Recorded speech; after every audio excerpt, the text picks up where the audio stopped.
오늘 말씀은 사도행전 2장 1절에서 4절입니다. 오순절 날이 이미 이름에 그들이 다 같이 한 곳에 모였더니 호련히 하늘로부터 급하고 강한 바람 같은 소리가 있어 그들이 앉은 온 집에 가득하며 마치 불의 혀처럼 갈라지는 것들이 그들에게 보여 각 사람 위에 하나씩 임하여 있더니 그들이 다 성령의 충만함을 받고 성령이 말하게 하심을 따라 다른 언어들로 말하기를 시작하니라. 아멘. 태풍을 무사히 보내고 은혜로운 자리에서 만나게 되어 반갑습니다. 우리 태풍 덕분인지 아직은 다시 무더위가 오진 않았습니다만 그래도 우리 여름답게 우리 옆에 계신 분하고 인사 나눠보겠습니다. 먼저 한번 볼까요? 옆에 잘 아시는 분이 계신가요? 아니면은 처음 뵙는 분이 계신가요? 네, 우리 옆에 계신 분에게 이렇게 인사하겠습니다. 인물이 아주 시원하십니다 하고 인사 나눠보겠습니다.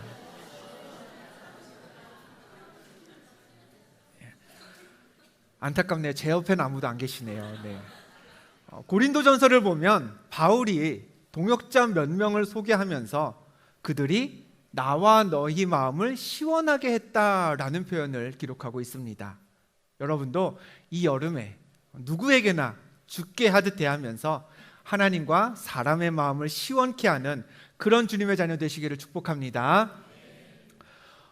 기도한 대로 또 앞서 찬양 시간에 잠깐 설명드린 대로 모레 주일 저녁부터요, 지난 6월 말이었죠. 경기도 양평에서 가졌던 청년들의 첫 번째 수련회에 이어서 올여름 청년들의 두 번째 수련회가 주일부터 시작이 됩니다. 주일, 월요일, 화요일 그렇게 3일 모두 오후 1시 반에 청년들이 교회로 모여서 저녁에 이렇게 이제 집회까지 이어지는데요. 여러분들은 이제 자녀들 혹은 학생들, 청년들을 보면서 참 쟤네들 젊다 하고 느껴지실 때가 있으신가요? 저는 그럴 때 느껴지더라고요. 밤이 늦었는데도 지치지 않고 뭔가 계속 할 때, 심지어 밤을 새도 새벽에 끄떡 없을 때, 젊다라는 얘기가 나올 수밖에 없는 것 같습니다. 이 젊은이들의 특징이 그건 것 같습니다. 아침에 뭐 하자 그러면 되게 힘들어합니다. 그렇죠? 근데 밤에 우리 계속 뭐 할까 하면은 멈출 줄을 모릅니다. 그래서 청년들에게 저녁에 열심히 은혜 받고 기도하고 예배하고 아침에는 푹 쉬고 오라고 모이는 시간을 점심까지, 아침 겸 점심까지 먹고 오도록 1시 반으로 정했습니다. 너무 일러서 못 와요 하는 청년 아무도 없도록, 지각하는 청년 아무도 없도록 1시 반에 모여서 이제 낮에는 서로 교제하는 시간 갖고요, 저녁 식사 후에는 은혜로운 예배 시간을 가지려고 합니다. 3일 동안 이 3번의 예배를 위해서 3분의 목사님을 모셨습니다. 주일 저녁 예배 때도 우리가 만나뵐 수 있겠고요, 월요일 저녁, 화요일 저녁 이렇게 3분의 목사님을 모셨는데요. 이 말씀 듣는 저녁 시간은 누구에게나 열려 있습니다. 청년들만 와서 예배해야 된다, 말씀 들어야 된다, 아닙니다. 자녀의 학업과 직장을 위해 기도하시는 우리 청년들의 부모님들 함께 하셔도 좋습니다. 아니, 함께 해 주셔서 같이 기도해 주시기를 부탁드리겠습니다. 또 말씀과 은혜에 갈급함이 있으신 분 누구라도 오셔도 좋습니다. 청년보다 어린 우리 중고등부 학생들일지라도, 혹은 청년보다 윗세대인 우리 권사님, 장로님들 얼마든지 오셔서 함께 은혜 받고 함께 기도해 주시면 더 그 시간 우리가 다 함께 누리는 은혜가 커질 줄로 믿습니다. 주일하고요, 화요일은 공휴일입니다. 8월 15일 광복절인데요. 이 공휴일은 이틀은 일찍 모이려고 6시 30분부터 예배를 시작하게 됩니다. 그리고 가운데 끼인 월요일은요, 청년들도 이제 미처 휴가나 연가를 못 쓰고 출근했다가 오는 청년들도 있어서요, 조금 여유 있게 7시 반에 이제 예배를 시작하려고 합니다. 오셔서 여러분도 응답 받으시고, 그리고 우리 기적의 세대 MZ 청년들을 위해서도 중보해 주시기를 주님의 이름으로 부탁드립니다. 아멘. 청년들에게 이 수련회 신청서를 온라인으로 작성을 받았습니다. 링크를 보내줘서 핸드폰으로 입력을 하도록, 그렇게 신청서를 받을 때 나를 위해 이렇게 기도해 주세요 라는 기도의 제목들을 하나 이상씩 쓰도록 그렇게 신청서를 만들어서 청년들에게 배포를 했고 신청을 받았습니다. 지금 MG 청년부에는요 20대 초반의 대학생들부터 사회 경험 많은 30대 중후반의 청년들까지 고르게 이제 연령대가 분포가 되어 있습니다만, 청년들이 하나님께 응답받기 원하는 그 기도의 제목들은 나이에 크게 상관이 있지 않아 보였습니다. 하나님은 내가 뭘 하길 원하시는지, 지금 내가 가는 이 길이 옳은 길인지, 자기의 미래를 놓고 앞길에 대한 답을 얻고 싶어하는 청년들이, 그런 기도의 제목을 가진 청년들이 가장 많았습니다. 그런데요, 예수님의 제자들도 그랬습니다. 십자가에서 돌아가신 예수님은 3일 만에 부활하신 후에 제자들이 보는 가운데 하늘로 올라가셨죠. 이후에 제자들은 마가의 다락방에 모였습니다. 모인 제자들이 뭘 했는지는 성경이 이렇게 전하고 있습니다. 사도행전 1장 14절을 보면요, 여자들과 예수의 어머니 마리아와 예수의 아우들과 더불어 마음을 같이하여 오로지 뭘 했죠? 기도에 힘썼다라고 성경이 기록하고 있습니다. 제자들은 기도에 힘썼습니다. 그럼 여기서 하나 더 생각해 보겠습니다. 그런 생각 해보셨나요? 제자들이 모여서 기도했는데, 제자들뿐만 아니라 예수님의 형제 자매들까지 모여가지고 다 기도했는데, 도대체 그 자리에서 그분들은 뭘 놓고 무슨 기도의 제목을 가지고 기도했을까? 추측하건대 아마 우리 청년들과 비슷하지 않았을까 싶습니다. 이렇게 기도했겠죠. 하나님 이제 저는 뭘 해야 합니까? 주님은 제가 무슨 일 하기를 원하시나요?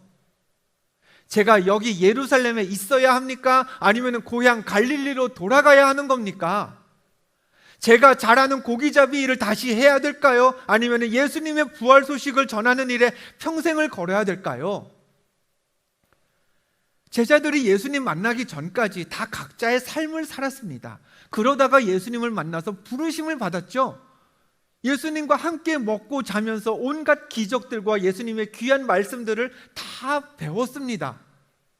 그런데 지금 예수님은 안 계십니다. 리더가 부재 중입니다. 마땅히 뭘 해야 된다라고 분명한 비전과 목표와 해야 할 일들을 알려주고 가신 것도 아니었습니다. 그저 말씀 중에 넌지시 내 증인이 되라, 난 다시 올 거다, 이런 분위기만 만드셨지, 너는 앞으로 뭐 하고 너는 어딜 가야 하고 이렇게 구체적인 앞으로의 계획이 주어져 있는 게 아니었습니다. 제자들도 궁금하지 않았을까요? 하나님, 저 이제 뭐 해야 됩니까? 들은 건 많고 예수님 옆에서 본 것도 많고 뭔가 능력이 있으면 나도 할 수 있을 것 같기도 한데 아직 해본 적은 없고, 도대체 저는 뭘 해야 되는 겁니까? 시간은 지났는데 이룬 것도 없고 뭐 딱히 제대로 해본 것도 없는데 어떻게 해야 할까요? 이 시대의 청년들과 마찬가지 상황에서 제자들은 기도에 힘썼다고 했죠.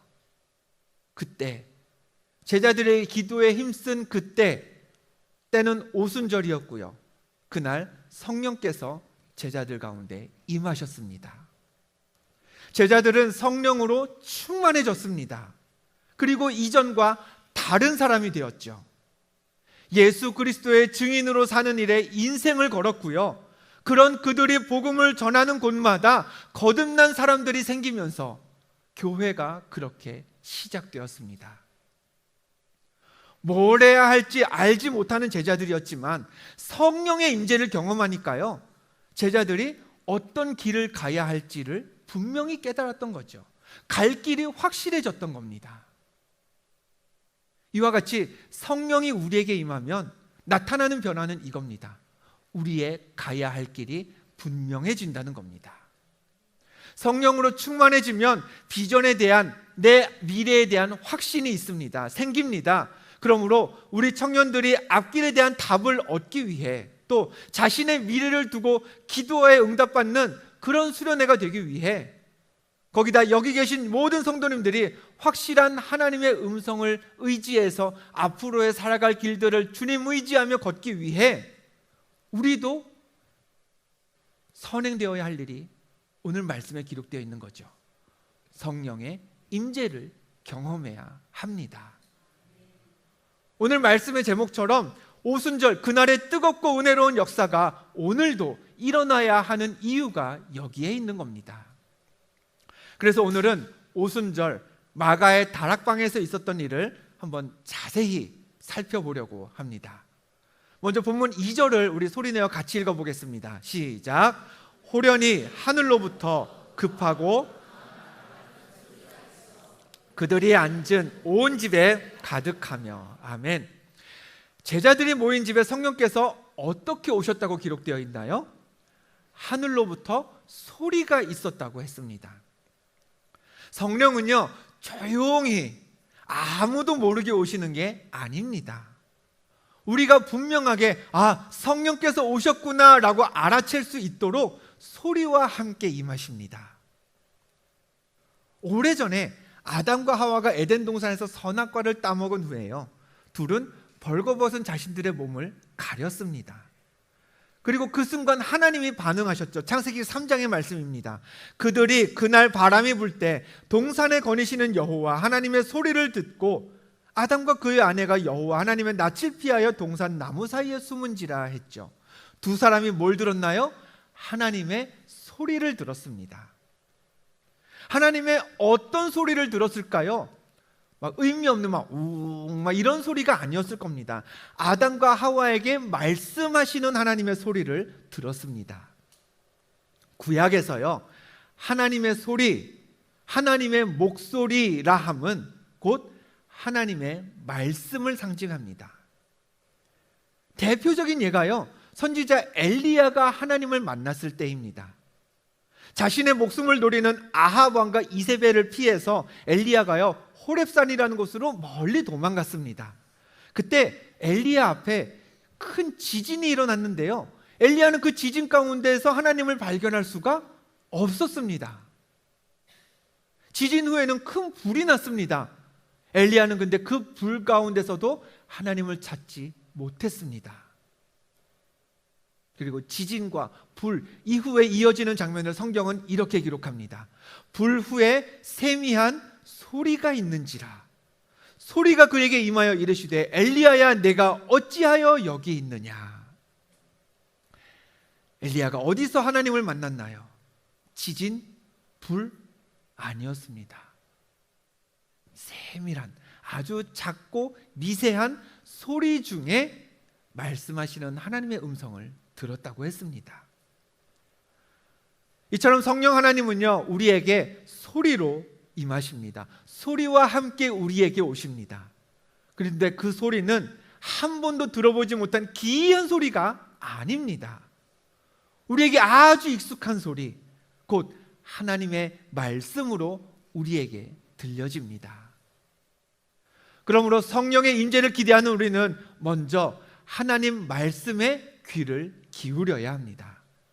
말씀이 선포되는 자리에 와서 앉아서 그 말씀에 파묻힐 수 있어야 합니다.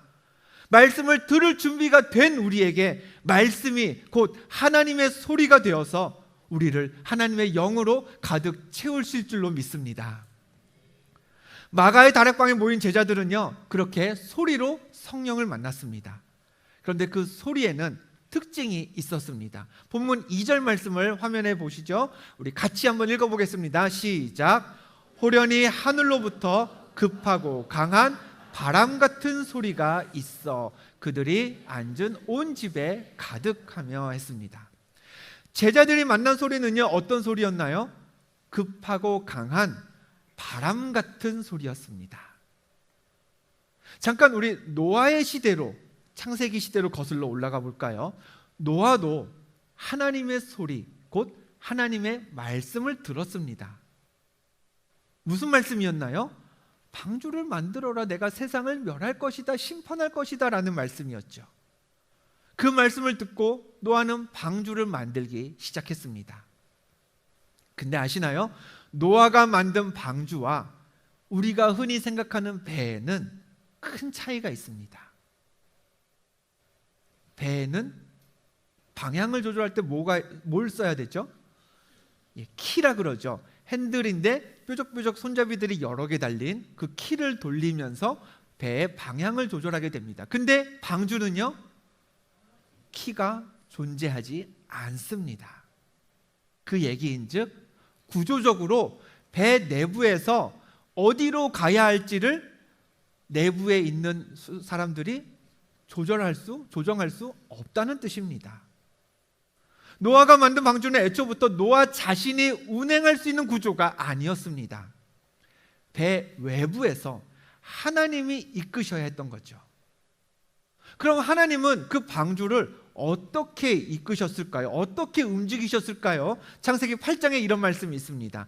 하나님이 노아와 그와 함께 방주에 있는 모든 들짐승과 가축을 기억하사 하나님이 바람을 땅 위에 불게 하시매라고 했습니다.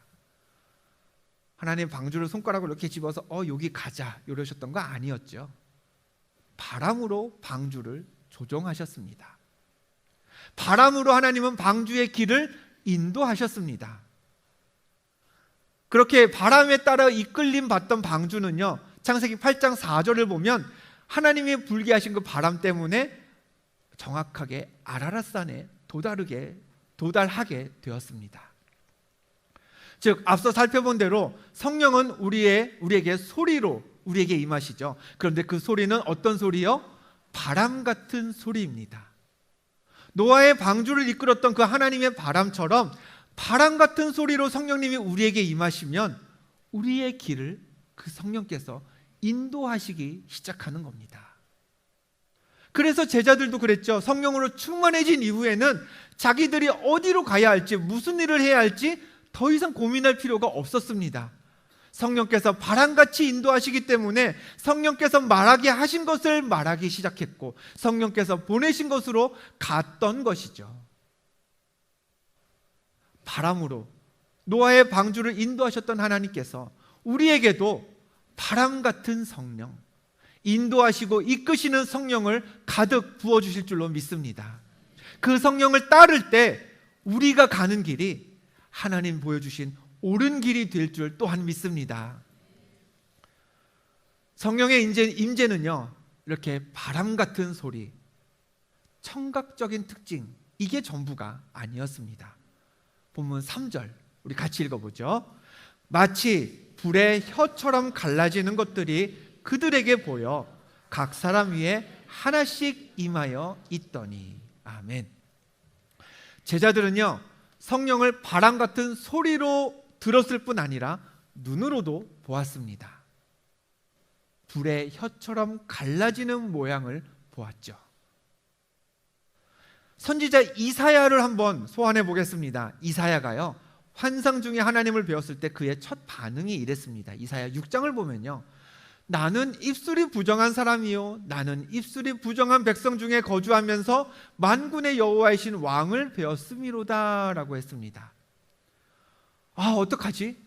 내 입술에 죄가 많은데, 내가 잘못한 게 많고 내가 실수로 말한 것들이 많은데 내 입술에 죄가 가득 묻어 있는데 근데 내가 하나님을 봤네. 나는 내 이 입술의 죄 때문에 하나님 앞에서 이제 죽겠구나, 심판당하겠구나. 하나님을 만난 엘리야의 반응이었습니다. 죄 때문에 불안했던 거죠. 자기 입술에 묻은 그 죄 때문에 죽을까 봐 두려웠습니다. 근데 그때 천사가 나타났습니다. 천사는 제단에서 불이 붙은 그 뜨거운 숯을 집어서 이사야의 입술에 대었습니다. 그러면서 선포했습니다. 이것이 내 입에 닿았으니 내 죄가 사해졌도다. 뭐가 이사야의 죄를 없앴나요? 불붙은 뜨거운 숯이 이사야의 입술을 깨끗하게 했습니다. 이처럼 불은요, 우리의 죄를 태워 없앱니다. 죄를 도말한다라고 하죠. 불이 우리에게서 죄를 드러내어서요, 우리를 깨끗하게 해버리는 겁니다. 때문에 불의 혀 같은 성령이 임한 사람은 죄에 민감해집니다. 불의 혀같이 우리에게 오시는 성령께서 우리의 죄를 우리가 보게 하는 거죠. 근데 불이 임했으니 그 모든 죄를 용서받을 수 있습니다. 정결한 삶을 시작하게 되는 겁니다. 그래서 예수 그리스도를 닮아가려면 불길 같은 성령을 받아야 하는 거고요. 누구에게든지 죽게 하듯 행하며 행동하려면 뜨거운 성령이 우리 안에 계셔야 하는 겁니다. 재미있는 건 3절 마지막에 있는 표현인데요. 우리 이 구절도 한번 소리내어 읽어보겠습니다. 시작. 마치 불의 혀처럼 갈라지는 것들이 그들에게 보여 각 사람 위에 하나씩 임하여 있더니 했습니다. 앞선 2절에서는요, 하늘로부터 임한 그 바람 같은 소리가 온 집에 가득했다라고 성경이 기록했거든요. 근데 불의 혀처럼 갈라지는 성령께서는 그냥 온 집에 가득한 것으로 끝나지 않았습니다. 모인 제자들을 그냥 통째로 뭉뚱그려서, 자, 여기 120명 모여있네. 그래, 자, 내가 여기 모여있는 너희의 모든 죄를 사해줄게, 용서해줄게, 너희들은 깨끗해졌어. 그렇게 아니었던 거죠. 자기 죄를 고백하고 예수 그리스도의 보혈로 용서받게 하는 그 뜨거운 불의 혀 같은 성령의 역사는 어떻게 나타났나요? 모여있던 각 사람 위에 굉장히 개인적이고 독립적으로 역사했던 겁니다. 무슨 얘기인가요? 죄의 고백과 회개는 내 몫이라는 겁니다. 우리 각자의 몫이라는 거죠. 아무리 대단한 목회자도요, 여기 모여있는 모두를 향해서 모든 성도님들의 죄를 다 대신 용서받아 줄 수는 없는 겁니다. 기도 많이 하는 권사님, 간증 많은 장로님, 그런 분들이 여러분의 죄를 대신 고백해서 하나님 앞에 여러분은 깨끗합니다 이렇게 선포할 수 없는 거죠. 그건 내가 기도해야 하는, 예수 그리스도의 보혈을 의지하면서 내 입술로 내가 구해야 하는 겁니다. 내 몫인 거죠. 내가 내 입술로 내 죄를 하나님께 고백하면 미쁘시고 의로우신 하나님께서 우리를 깨끗하게 하실 줄 믿습니다. 정리해 보겠습니다. 오순절 마가의 다락방에 성령께서 임재하셨습니다. 먼저는 어떻게 해요? 소리가 온 집에 임했습니다. 온 집을 채웠습니다. 하나님의 말씀이 임했다는 거죠. 근데 그 소리는 바람 같은 소리였습니다. 노아의 방주를 바람이 인도했던 것처럼, 갈 길을 이끌었던 것처럼 성령은 제자들 가운데 임함으로써 제자들의 삶의 길을 이끌기 시작했습니다. 바람 같은 소리의 역할이죠. 그리고 세 번째, 불의 혀처럼 임했습니다. 죄를 드러냈습니다. 그 죄를 용서받도록 제자들을 변화시켰습니다. 그런데 어떻게 해요? 온 집에 가득한 게 아니었습니다. 각 사람 위에 불의 혀 같은 성령께서 임하셨습니다. 이 같은 일이 다 일어난 뒤에 성경은 마침내 상황을 이렇게 정리합니다. 본문 4절 우리 같이 읽어봅니다. 시작. 그들이 다 성령의 충만함을 받고, 우리 한 번 더 읽어볼까요? 시작. 그들이 다 성령의 충만함을 받고. 아멘. 지난주에 감독님께서 말씀해 주셨습니다. 머리에 담는 설교는, 머리에 담는 말씀은 어떻게 되죠? 금방 잊어버립니다. 하나님 말씀을 삶의 기준으로 삼는 그런 성도가 되기 위해서는요, 어디에? 가슴에 하나님의 말씀을 새길 수 있어야 합니다. 무엇이라 기록되었느냐 여기서 그치지 말고 기록된 말씀을 내가 어떻게 읽느냐까지 나아가야 하는 거죠. 가슴으로 하나님 말씀을 듣는 우리에게 세미한 소리로 성령께서 임하실 줄 믿습니다. 그 소리에 귀를 기울이는 우리의 앞길, 우리가 그렇게 불안해하고 그렇게 염려하는 그 앞으로의 시간들, 바람같이 오시는 성령께서 노아의 방주를 아라랏산에 정확히 인도하셨던 그 바람이, 그런 성령께서 우리의 앞길도 인도해 주실 줄 믿습니다. 그리고 우리 각 사람이 죄를 고백하고 우리를 깨끗하게 하실 예수 그리스도의 보혈을 의지하면 불의 혀같이 갈라지는 성령께서 저에게, 여러분 각 사람 위에 임하실 것입니다. 그럼 그때 우리도 우리의 모임을 이렇게 평가할 수 있겠죠. 우리가 다 성령의 충만함을 받았구나. 우리가 다 바람 같은 소리가 임하고 불의 혀가 우리 위에 임해서 성령의 충만함을 받았구나. 오늘 이 밤도 성령의 충만함을 받으시길 주님의 이름으로 축원합니다. 하나님의 역사하심을 기대하면서 이제 3일 동안 이 자리에 청년들이 모일 겁니다. 다른 방 아니고요, 바로 이 장소에서 모일 겁니다. 바람 같은 소리로 이 성전을 가득 채워주시기를 불의 혀같이 우리 각 사람 위에 임해 주실 그 성령으로 충만해져서 여러분이 지금 서 있는 길, 지금 걷고 있는 그 길의 불안함이 확신으로 바뀌고 예수 그리스도의 증인된 삶을 담대히 살아내는 그런 기적의 세대의 주인공 되시기를, 그런 기적의 세대의 주인공들을 위해 기도해 주시기를 주님의 이름으로 부탁드립니다.